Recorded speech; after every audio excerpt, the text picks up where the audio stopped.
சோழ சிரஞ்சீவி அத்தியாயம் 3. ஆதித்தா, வேண்டாம், அவசரப்படாதே என்று எச்சரித்தான் பார்த்திவேந்திரன். பயப்படாதே, இதற்கு என்னை தவிர வேறு எவராலும் பதிலளிக்க இயலாது என அவனை நோக்கி கூறிய ஆதித்தன் பழுவேட்டரையர் பக்கம் திரும்பினான். வீரபாண்டியனின் தலையை கட்டி கோட்டை வாசலில் தொங்கவிட்டிருக்கும் எனது செயல் உங்களுக்கு அதர்மமாக தோன்றலாம். ஆனால் இதை கண்ட பின்பு இன்னும் 2 தலைமுறைக்கு பாண்டியன் எவனும் எழக்கூட துணிய மாட்டான் என்பது உறுதி. காலம் முழுவதும் பாண்டியரோடையே போரிட்டு சோழம் முடிந்திடுமா? மேற்கொண்டு செல்ல வேண்டாமா? இன்னமும் ராஷ்டிரகூடம் ஓயவில்லை. ஈழம் வேறு பாண்டிய துணைக்கு படையை அனுப்புகிறது. இதெல்லாம் உங்கள் கவனத்திற்கு வரவே இல்லையா? ஒவ்வொரு முறையும் மதுரையை வெல்கிறீர்கள், மீண்டும் துளிர்க்கிறார்கள், மீண்டும் வெல்கிறீர்கள், மீண்டும் கலவரம் செய்கிறார்கள். இதற்கொரு முடிவு வேண்டாமா? வீரபாண்டியனை கொன்ற பின்பு அத்தனை எதிரிகளையும் அடித்து விரட்டி இருக்கிறோம். ஆனால் இது போதாது. மீண்டும் வரவேண்டும் என்ற எண்ணமே இனி அவர்களுக்கு தோன்றக்கூடாது. அதற்காக தண்டனைத்தான் இது. இன்னும் செய்ய வேண்டிய பணிகள் நிறைய இங்கு உண்டு. நமக்கு எதிராக களமிறங்க துணிந்த ஈழத்தை அழித்து நம் பாட்டன் பராந்தகன் தவறவிட்ட மணிமுடியையும் இந்திர ஆரத்தையும் மீட்டு வருவது எப்போது? பெரியவர்கள் அதற்கான வேலைகளை திட்டமிட்டு எங்களுக்கு ஆசி கூறி அனுப்புவதை விட்டுவிட்டு அனாவசிய பேச்சுக்களால் காலம் கடத்துவது முறையல்ல என்று கூறிய வேகத்தோடு தன் இருக்கையில் அமர்ந்தான் ஆதித்தன். தவறுக்கு இன்னொரு தவறு பரிகாரமாகாது ஆதித்தா என்றார் பழுவேட்டரையர். உண்மை. ஆனால் எது தவறு என்பது அவரவர் பார்வையை பொறுத்தது. நல்லது, நடந்ததை பற்றி விவாதிக்க நாம் இங்கு கூடவில்லை என்று நினைக்கிறேன். நான் நேரடியாக விழா மண்டபத்துக்கே வந்துவிடுகிறேன். தந்தையே, தற்போது விடை கொடுங்கள் என கூறிய ஆதித்தன் தந்தையும் அரசரும் ஆகிய சுந்தர சோழரை வணங்கிவிட்டு சட்டென்று அவையை விட்டு வெளியேற உடன் வந்த பார்த்திவேந்திரன் என்ன செய்வது என்று அறியாமலேயே அவனை பின்தொடர்ந்தான். சிறிது நேர கனத்த மௌனத்துக்கு பிறகு தன் தொண்டையை செருமிக் கொண்ட பழுவேட்டரையர் மெல்ல வாய் திறந்தார். அரசே, ஆதித்தரின் இந்த வேகம் சோழத்துக்கு கேடாகிவிடக்கூடாதே என்று நான் அஞ்சுகிறேன் என்றார். ஏன் அப்படி எண்ணுகிறீர்கள் தளபதியாரே? இளம் பிள்ளை, சற்று வேகம் அதிகம்.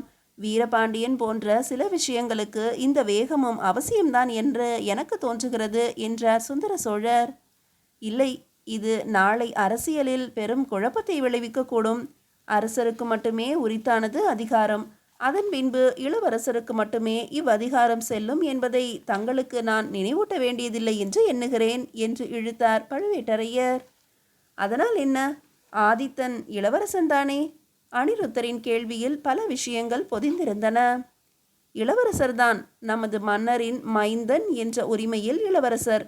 நாளை அதிகாரத்துக்கு வரப்போகும் இளவரசர் இவர் அல்ல என்பதையும் நாம் மறந்துவிடக்கூடாதல்லவா என்றார் பழுவேட்டரையர். ஏனோ இதை கேட்டதும் மன்னரின் முகம் சுண்டியது. எனினும் அதை வெளிக்காட்டி கொள்ளாமல், அரசாள அதிகாரம் படைத்த இளவரசர் மதுராந்தகர்தான் என்பதைத்தான் எனது 5ஆம் ஆட்சி ஆண்டிலேயே உறுதி செய்தாகிவிட்டதே. இப்போது அந்த பிரச்சனை எதற்கு என்றார். பிரச்சனை இனிமேல்தான் இருக்கிறது அரசே. நமது சோழ பெரும் பிராட்டியார் செம்பியன் மாதேவியார் தங்கள் மேல் கொண்ட அன்பாலும் மதுராந்தகர் அரசாள இன்னமும் சற்று வயதும் அனுபவமும் அடைய வேண்டுமே என்ற காரணத்தினாலும் தங்கள் குடையின் கீழ் சோழத்தை கொண்டு வந்தார். அப்போதே அடுத்த இளவரசர் மதுராந்தகர்தார் என்பதை நீங்களும் உறுதி செய்தீர்கள். ஆனால் இப்போது நடக்கும் சம்பவங்களால் இளவரசர் யார் என்பதில் நமது குடிமக்களுக்கே குழப்பம் என்று பீடிகையுடன் பேசினார் பழுவேட்டரையர். ஆம், அதற்கென்ன இப்போது? இளவரசருக்கான அத்துணை உரிமைகளும் பெற்றவர் மதுராந்தகர்தான் என்பதில் எள்ளளவும் ஐயமில்லையே. இதில் தங்களுக்கோ மக்களுக்கோ எதற்கு குழப்பம்? சுந்தரரின் குரலில் எரிச்சல் சற்று தென்பட்டது. பழுவேட்டரையரின் கேள்வி நியாயமானதுதான் அரசே. நமது ஆதித்தர் களமாட துவங்கிய பிறகு, அதுவும் இந்த போரை வென்று வீரபாண்டியனை கொன்ற பிறகு அவருக்கு என்று தனித்த கூட்டம் உருவாக துவங்கிவிட்டது. நமது சோழ இளைஞர்களும் அவரது படையில் சேரவே அதிக ஆர்வம் காட்டுகின்றனர். அடுத்த மன்னர் இவர்தான் என என் காதுபடவே செய்திகள் வருகின்றன. இதை ஆரம்பத்திலேயே தவிர்ப்பது நல்லது அரசே. பின்னால் வரப்போகும் வீணான பிரச்சனைகளை நாம் தவிர்த்து விடலாம். ஆதித்தர் பற்றி உங்களுக்கே தெரியும். எவர் பேச்சையும் அவர் கேட்பதில்லை என்றார் தன் பங்கிற்கு அனிருத்த பிரம்மராயர். அப்படியென்றால் என்ன செய்யலாம்? நாளையே நாம் அனைவரும் சேர்ந்து மதுராந்தகனை சோழ பேரரசனாக பிரகடனம் செய்து விடலாமா? சுந்தர சோழர் கேட்ட கேள்வியில் அதிர்ந்து போயினர் அனைவரும். இல்லை அரசே, நான் அந்த பொருளில் கூறவில்லை. எதிர்கால குழப்பங்களை நிகழ்காலத்திலேயே தடுத்து விடலாமே என்றுதான் கூறினேன். தவறெனில் மன்னியுங்கள் என்றார் அனிருத்தர் அவசரமாக. சோழன் தலை கொண்ட வீரபாண்டியன் என்று தன்னை இத்துணை காலமாக பெருமைப்படுத்தி கொண்டும் நம்மை இழிவுபடுத்தி கொண்டும் இருந்த பாண்டியனை போரில் வென்றதும் கொன்றதும் மகத்தான ஒரு சாதனையாக பார்க்கப்படுகிறது சோழத்தால். அதை செய்து முடித்தவன் ஆதித்த கரிகாலன் என்பதால் ஒரு தனிப்பட்ட அன்பு, அவ்வளவுதான். அது தவிர இது இளவரசு பட்டத்திற்கான போட்டியாக கருதுவது முறையாகாது. இன்றைய நாள் கொண்டாட்டத்திற்கு உரியது. அதை தேவையில்லாத கற்பனைகளில் வீணாக்க வேண்டாமே. மதுராந்தகன்தான் எனக்கு அடுத்த அரசன் என்பதை என்றோ உறுதிப்படுத்தியாகிவிட்டதை சோழமாதேவியாரும் உணர்ந்ததினாலேயே அமைதியாக இருக்கிறார். எனவே இது பற்றி வீணான பேச்சுக்களை தவிருங்கள். நாளைய காலம் என்ன நடக்கும் என்பதை எவருமே அறுதியிட்டு சொல்ல இயலாதல்லவா? சுந்தர சோழரின் பேச்சு அனைவரையும் அமைதியாக்கியது. விழா மண்டபத்துக்கு செல்ல நேரமாகிவிட்டதை அனிருத்தர் குறிப்பாய் உணர்த்த அவை கலைந்தது. செம்பியன் மாதேவியார் மதுராந்தகனுடன் தனித்து வெளியேறிய பிறகு பழுவேட்டரையரை நெருங்கினார் அனிருத்த பிரம்மராயர். என்னவாயிற்று நண்பரே, ஏன் இந்த கலக்கம்? ஆதரவோடு அவர் தோள் தடவி கேட்டார். நடப்பது எதுவும் எனக்கு சரியென்று படவில்லை நண்பரே. ஒருபுறம் அடங்காமல் திரியும் ஆதித்தன், மறுபுறம் எதிலும் தனக்கு சம்பந்தமே இல்லை என்பது போல இருக்கும் இளவரசர் மதுராந்தகன். மகனின் வெற்றியில் பெருமிதப்பட்டு நாளைய பிரச்சனையை யோசிக்க மறுக்கிறார் மாமன்னர். செம்பியன் மாதேவியாரின் ஆழ்ந்த அமைதி வேறு கலவரத்தை உண்டு பண்ணுகிறது. இதுவரை எந்த ஒரு வெற்றியும் மன்னரின் பெயராயே கொண்டாடப்படுவதுதான் சோழத்தின் மரபு. இம்முறை மன்னரும் அல்லாது இளவரசரும் அல்லாது ஆதித்தனை முன்னிலைப்படுத்தி கொண்டாடப்படுவது முறையாக தோன்றவில்லை. வெறும் வீரம் மட்டுமே வெற்றியை தீர்மானிப்பதில்லை அல்லவா? நாளைய குழப்பங்களுக்கு முக்கிய அடிப்படையாக அமையப்போகிறது இந்த விழா என்றார் பழுவேட்டரையர் விரக்தியாக. இவற்றையெல்லாம் அறியாதவர் அல்ல நம் மாமன்னர். எனவே கவலைப்படுவதை விடுங்கள். நானும் மன்னருடன் இது பற்றி பேசுகிறேன். ஏதாவது ஒரு முடிவு நிச்சயம் அவரிடத்தில் இருக்கும் என்றார் பிரம்மராயர். வேறென்ன முடிவு? பிரச்சனை பெரிதானால் சோழம் பிளவுபடத்தான் வேண்டியிருக்கும் என்ற பழுவேட்டரையரை சட்டென்று அடக்கினார் அனிருத்தர். அச்சான்யமாக பேசாதீர்கள். சுவர்களுக்கு கூட இங்கு காது இருக்கும் என்பதை மறந்து விடாதீர்கள். வாருங்கள், பிறகு ஒரு நாள் இதை பற்றி விரிவாக பேசுவோம் என்று கூறிய அனிருத்தர் பழுவேட்டரையரை அழைத்து கொண்டு வெளியேற, இவர்கள் பேசியது அத்தனையையும் மறைந்திருந்து கேட்டுக்கொண்டிருந்த அந்த உருவம் மெல்ல நகர்ந்து வெளியில் சென்று கூட்டத்துடன் கலந்து கொண்டது. தன் இடது தோளில் சிவப்பு நிற துணியை அடையாளமாக காட்டியிருந்ததை பார்க்கும்போது அந்த உருவத்துக்கு சொந்தமானவன் இடங்கை படை வீரனாக இருக்கலாம் என்றே எண்ண வைத்தது. ஒரு படை வீரனுக்குரிய நடை, உடை, பாவனை எதிலும் சிறிதும் குறைவின்றி நடந்து சென்ற அவன் ஒரு குறுகிய சந்திற்குள் புகுந்து விறுவிறுவென்று நடந்து ஒரு வீட்டிற்குள் புகுந்தான். சற்று நேரம் கழித்து அவ்வீட்டிலிருந்து பின்புறமாக ஒரு வணிகன் வெளிப்பட்டான். பல்லவ நாட்டு வணிகன் போல காணப்பட்ட அவன் மெல்ல புறம்படி புகுந்து தஞ்சை நகர தெருக்களில் ஊடேறி வீரபாண்டியன் தலை தொங்கவிடப்பட்டிருந்த அந்த கோட்டை வாசலை நெருங்கினான். அவனது இடக்கையிலும் ஒரு சிகப்பு துணி கட்டியிருந்தது. முன்பு அந்த வீரனின் கையில் கண்டது போலவே. ஆம், அவனேதான். சில நொடிகளில் தன்னை உருமாற்றி கொண்டிருக்கிறான். இப்போது அவனை பார்ப்பவர் எவருமே அவனை ஒரு வீரன் என்று கூற இயலாது. நடை, உடை என அத்தனையும் மாறி முழு வணிகனாகவே காட்சியளித்தான். கோட்டையில் வேல் கம்பில் குத்தி வைக்கப்பட்டிருந்த வீரபாண்டியனின் தலை கண்டு தன்னை மறந்து பல் கடித்து கொண்டான். உதடுகள் விம்மலுக்கு துடித்தன, நரம்புகள் தவித்தன, விழிகள் சிவந்து செந்நீரை துளிர்க்க ஆரம்பித்தன. நண்பா, உனக்கா இந்த நிலை? இதை காணவா நான் இன்னும் உயிரோடு இருக்கிறேன்? விடமாட்டேன் நண்பா. உன்னை இந்த நிலைக்கு ஆளாக்கியவனை துடிக்க துடிக்க கொல்லாமல் ஓயப் போவதில்லை. காத்திரு நண்பா. எனக்காக அல்ல, உன்னை கொன்றானே அந்த ஆதித்தன், அவனுக்காக காத்திரு. விரைவில் உன்னிடம் அனுப்பி வைக்கிறேன் அவனை என்று மனதிற்குள்ளேயே கருவினான். வெளிவர துடித்த அழுகையை அடக்கி கோட்டை வாசலில் கூடியிருந்த கூட்டத்தை விட்டு விலகி விழா மண்டபம் நோக்கி நகர்ந்தான் அவன். அவன் வீரபாண்டியனின் நண்பன், பாண்டிய ஆபத்துதவி, பாண்டிய நாட்டு பிரம்மாதிராஜன் என்றெல்லாம் கூறப்படும் ரவிதாசன். மீதியை அடுத்த அத்தியாயத்தில் காணலாம். அத்தியாயம் 4. விழா நிறைவுறும் வரை பார்த்திவேந்திரனுக்கு நிலை கொள்ளவில்லை. ஏதேனும் விபரீதம் நடந்துவிடுமோ என்ற பதட்டமே அதிகமாக இருந்தது அவனுக்கு. அவையில் இருந்து கோபத்தோடு வெளிவந்த ஆதித்தன் நல்ல வேளை நேராக இங்கு வராமல் அந்த வந்தியத்தேவனை சந்திக்க போனது நல்லதாக போயிற்று. வந்தியத்தேவனை தனக்கு பிடிக்காமல் போனாலும் அவனது தெளிந்த சொற்களே ஆதித்தனின் கோபத்தை குறைத்தன. இளவரசே, எல்லோருக்கும் நல்லவனாக இருப்பதும் பிடித்தமானவனாக இருப்பதும் உலகில் இயலாத காரியம். நமது ஒவ்வொரு செயலையும் அனைவரும் புரிந்து கொள்ள வேண்டும் என்று எதிர்பார்ப்பது அதைவிட கடினம். செயல் முடிக்க நினைப்பவர் எவருமே இதை பற்றி சிந்திப்பது இல்லை. எதையும் எதிர்மறையாக பார்ப்பது உலகின் இயல்புதானே. அதற்காக கோபம் கொள்வதால் நாம் நினைக்க முடிக்கும் செயல்தான் தாமதமாகுமே தவிர வேறு ஏதும் பயனில்லை. நாளைய அரசாட்சி எவருடையது என்ற கவலை அவர்களுக்கு. அது மிகவும் நல்லது. அதை பற்றி கவலைப்பட அவர்கள் இருக்கிறார்கள் என்பதால் உங்களுக்கு அந்த வேலை மிச்சம். சோழத்தின் அரசரை பற்றியது அவர்களது சிந்தனை. சோழ பேரரசை பற்றியது உங்களின் கனவு. இதை நிறைவேற்றுவதை விட்டுவிட்டு அதை பற்றி கவலைப்படுவானேன் என்றான் வந்தியத்தேவன். கவலைப்பட அவசியம் உள்ளது நண்பா. நாளை சோழத்தை கட்டியாளும் தகுதி உள்ளவனிடம்தான் சோழம் சேர வேண்டும் என்பது என் எண்ணம். அதற்கு முதலில் சோழத்தை விரிவுபடுத்த வேண்டும். எதிரிகள் எவருமற்ற ஒரு நிலை வர வேண்டும். அதை என் தந்தையின் காலத்திலேயே நிறைவேற்றி முடித்துவிட வேண்டும் என்று எண்ணுகிறேன் நான். இல்லையேல் மதுராந்தகன் காலத்தில் சோழம் கலவரப்பட்டுவிடும் என்ற ஆதித்தனை ஆச்சரியமாக பார்த்தான் பார்த்திவேந்திரன். அப்படியானால் மதுராந்தகனை அடுத்த அரசனாக பார்க்க உனக்கு சம்மதம்தானா என்று கேட்டான். சம்மதம்தான். ஆனால் அதற்கு முன்பு சோழத்தை ஆள அவன் தன்னை தகுதியாக்கி கொள்ள வேண்டிய அவசியம் உண்டு அவனுக்கு. எப்படி?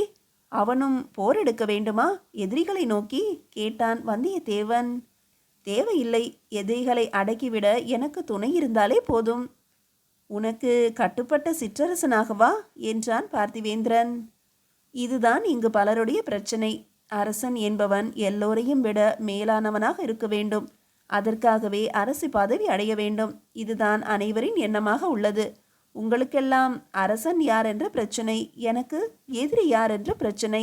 நான் விரும்பும் சோழத்திற்கு அதன் வளர்ச்சிக்கு தடை என்ற பின்பு அது எதுவாயினும் எவராயினும் நான் தகர்த்து எறிவேன். இப்போதைய எனது கவலை ஈழம் மட்டுமே. பாண்டியனின் மணிமுடியும் இந்திர ஆரமும் அவனிடத்தில் உள்ளன. அதனாலேயே ஆணவம் கொண்டுள்ளான்.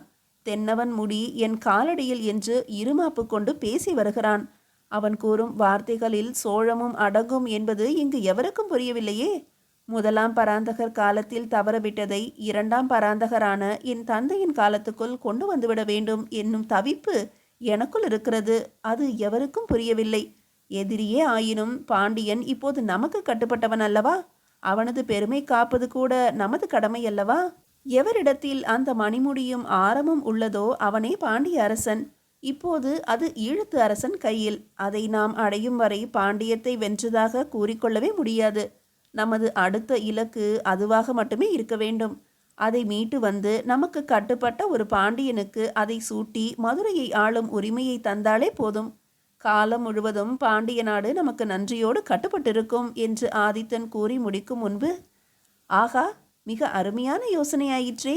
சோழத்திற்கும் பாண்டியத்திற்கும் உள்ள பெரும் பகையே மறைந்துவிடுமே என்றான் பார்த்திவேந்திரன். இல்லை, இனி அது மறைய வாய்ப்பில்லை.